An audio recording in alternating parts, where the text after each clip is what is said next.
let's jump in. This is a beast. It's one of my favorites.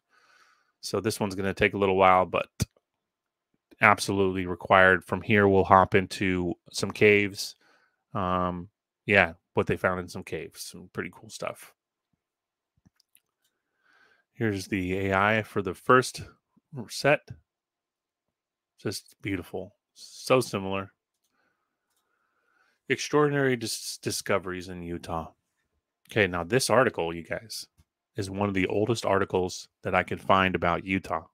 Literally one of the oldest.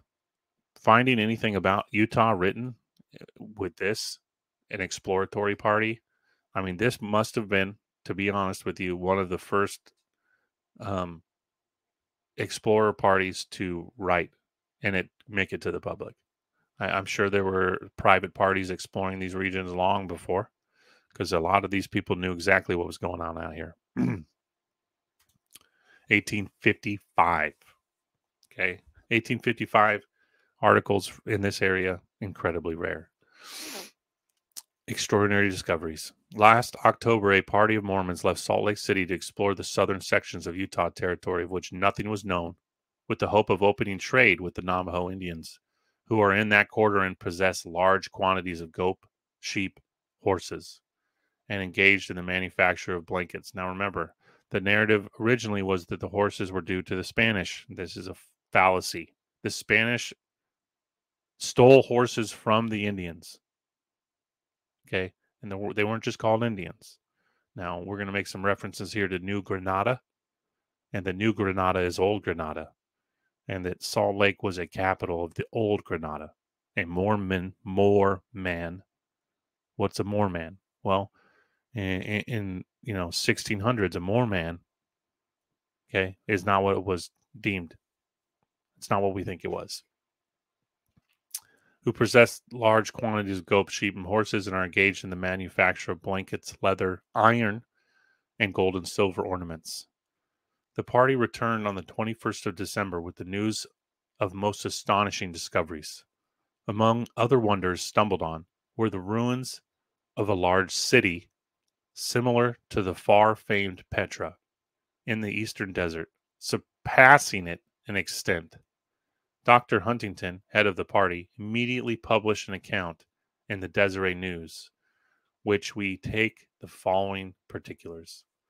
First discovery of ruins. On the north side of the St. John. Now, you can literally go to a St. John River all over America. There's dozens, and there will be ruins on that river. I can almost guarantee it. I don't know why. The St. John, Paul's in chat. He's broken down, and I've broken down the name John. I don't think there's a coincidence why they're naming these rivers the St. John River. Again, that's not the ancient name. More than likely is the name given to by the Spanish, but you can follow a St. John's River in almost every state, and there's going to be some ancient aspect to it. And about 500 miles southeast from the Great Salt Lake, we traveled over a section of country mostly among the mountains and about 40 miles in length, up and down the river by 25 miles in width, covered with the ruins of former towns and villages.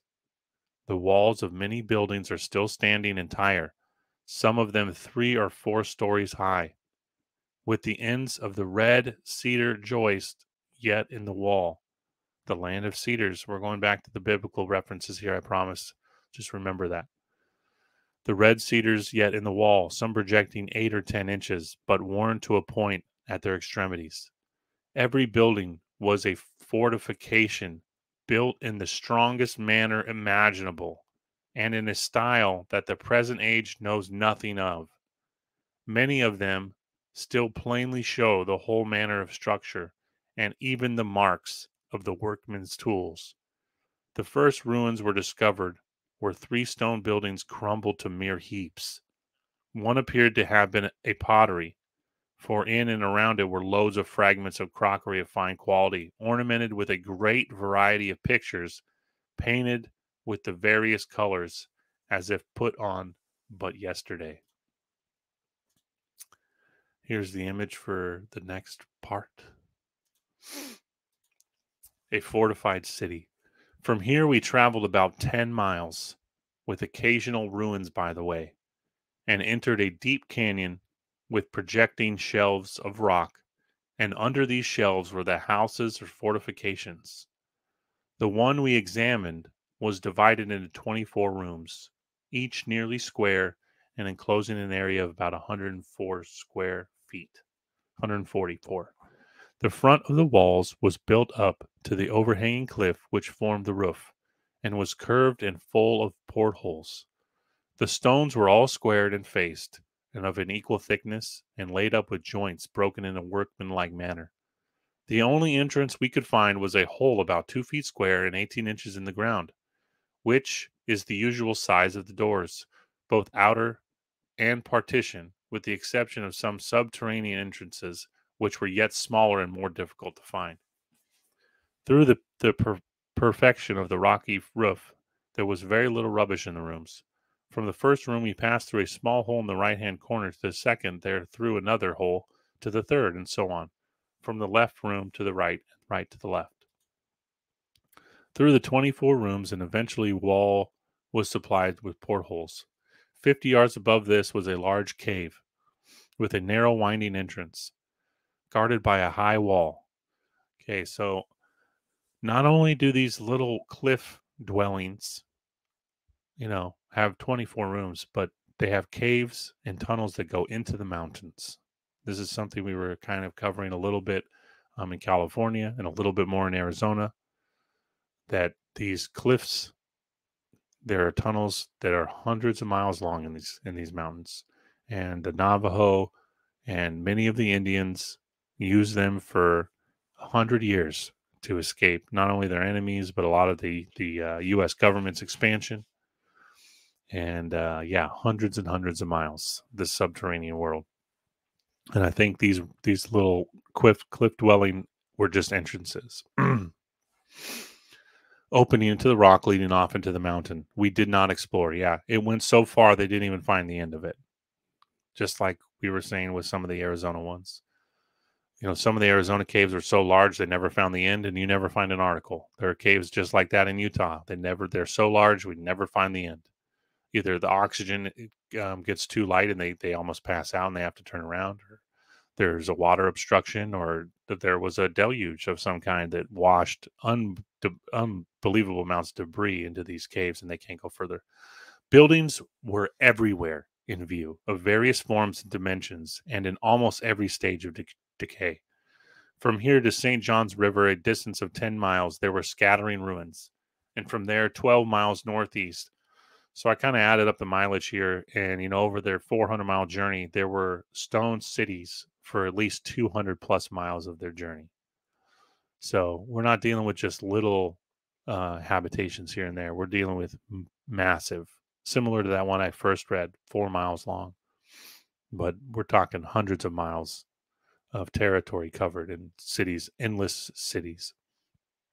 There were scattering ruins from here and there. 12 miles northeast, we came to the head of a canyon, whose sides or banks, even to the very head, were perpendicular and shelving, and near the banks there was no soil on the rocks. Right on the brink of this precipice and under the shelves of the rock beneath were the best building sites for those who built and dwelt here ages ago. Here's the last image.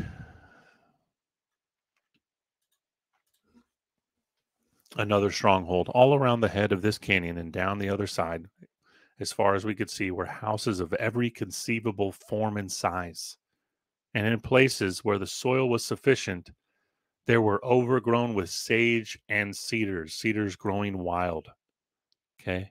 Really important note, as I've been saying. In every respect, like that on the mountains around, in the center of this canyon and near the head was a building 16 or 20 feet square, 4 stories high, and built upon a flat rock, about 4 feet higher than the level of the bed of the canyon, and but little broader than the building. To this we could not find an entrance, and unlike all the rest, it had no portholes. One large building, which we entered, stood on the edge of the precipice, with its front wall circular and flush with the bank, which formed the back part, making the ground plan of the building like a half moon. There were no windows in the lower story of any building, and every entrance had made as difficult as hidden as possible. So, like the Indians were saying, there was a war between the Nephites and the Lamanites, and they retreated into the canyons and were living inside the mountains. And these were all defensively constructed that even if someone broke inside, they would have to run through this incredible labyrinth they'd have to crawl through.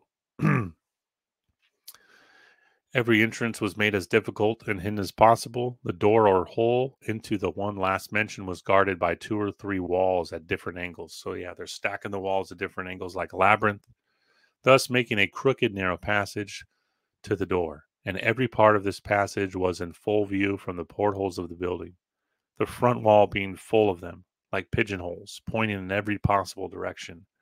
They were not more than 2 inches in diameter on the outside and plastered smooth on the inside with a kind of cement, with which the stones are laid and the rooms plastered. So the plaster is really important, you guys. Now, if you can just bear with me here and think of the sandstone, the breakdown of sandstone, and, when wood petrifies, part of the wood turns into sandstone, right? And when your sandstone is very pliable, and when you're building into sandstone, sandstone naturally just wears off the walls with time. So I think that they're plastering these walls because they would just have never-ending dust, and they're choosing the sandstone not only because it's soft and pliable, but there's this incredible calling for me that we're dealing with very large trees. And we'll talk more about petrifactions, but this whole area is covered in petrifactions. There was some kind of event here, not just a flood, but an electrical event. The land shows incredible scarring, electrical scarring, and the way things were petrified lends very much credence to an event of some kind of electrical, because high voltage can petrify something in an instant. Humans, linemen, working on power lines. Every year, there are men that have parts of their body petrified, their feet, their hands, a whole limb, instantly. So you imagine a giant event of some kind petrifying, the entire Southwest, Utah, Arizona, New Mexico, parts of Colorado. And the trees being rot, and that's what creates the sand. The billions and trillions of tons of sand are remnants of the petrifactions of trees, and sandstone is a byproduct. And when like I told you, they were harvesting from the Arizona episode, there was a standing forest in Arizona, petrified cedars, and the mining company cut the entire thing down because they were getting iridium, radium, silver, gold, you name it. Inside of a petrified tree, they find 20 to 30 different minerals. And so they just cut the whole forest down. But yeah, that's a little bit of a rabbit hole in a different direction there. But the plaster walls is key because they're carving these rooms out. They're carving into the mountain. Man, where was I? Portholes, not more than 2 inches, cement with which stones are laid and the rooms plastered so that it's hard as stone. Yep. The inside arrangement of all the houses was much alike, all having portholes in the partition walls, and all an obscure passage was one room to another, and 1 to 2 houses into the mountain. Some of the cliffs above were connected with those below. Like I was saying, they have tunnels all inside these mountains. The houses on the top of the cliff had tunnels going to the bottom of the cliff.